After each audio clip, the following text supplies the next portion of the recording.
বৃহস্পতিবারের দুপুরে খুব সুন্দর একটা লাঞ্চ, খাওয়া দাওয়াটা কিন্তু দারুণ হলো। থালাটাও দেখতে খুব সুন্দর লাগছে। তো চলো, আজকের লাঞ্চে একটা নতুন আইটেম ছিল, সেটা তোমাদের সবার সঙ্গে শেয়ার করব। আর ভিডিও করা আছে, তোমরা যদি দেখতে চাও ভিডিওটাও শেয়ার করব। তো থালাটা দেখতে কি সুন্দর লাগছে, খাওয়া দাওয়াটাও হয়েছিল দারুণ।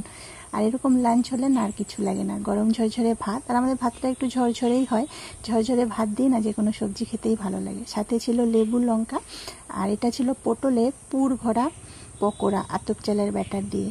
খুব সুন্দর হয়েছিল খেতে, একদম মুচমুচে। চিকেনটা একদম কষা কষা ছিল, কষা চিকেন খেতে তো দারুণ লাগে। সাথে ছিল পটল মাছের আলু আর সজনে ডাঁটা ঝিঙে দিয়ে ঝোল।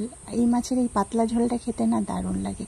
আর থালাটা সাজিয়েছি কি সুন্দর লাগছে, আর বড়মশাই ভিডিওটাও করেছিল দারুণ। তো তোমাদের কেমন লাগলো লাঞ্চ থালাটা কমেন্টসে জানিও। আর সবাইকে শুভ দুপুরের শুভেচ্ছা। তোমাদেরকে দুপুরের লাঞ্চ কমপ্লিট হয়ে গেল, আমাদের এই হলো। বাইরের ওয়েদারটা এত সুন্দর, মানে বৃষ্টি বৃষ্টি হবে ভাব, আর ঘরে এত সুন্দর একটা লাঞ্চ। খাওয়া দাওয়াটা কিন্তু সেই ছিল।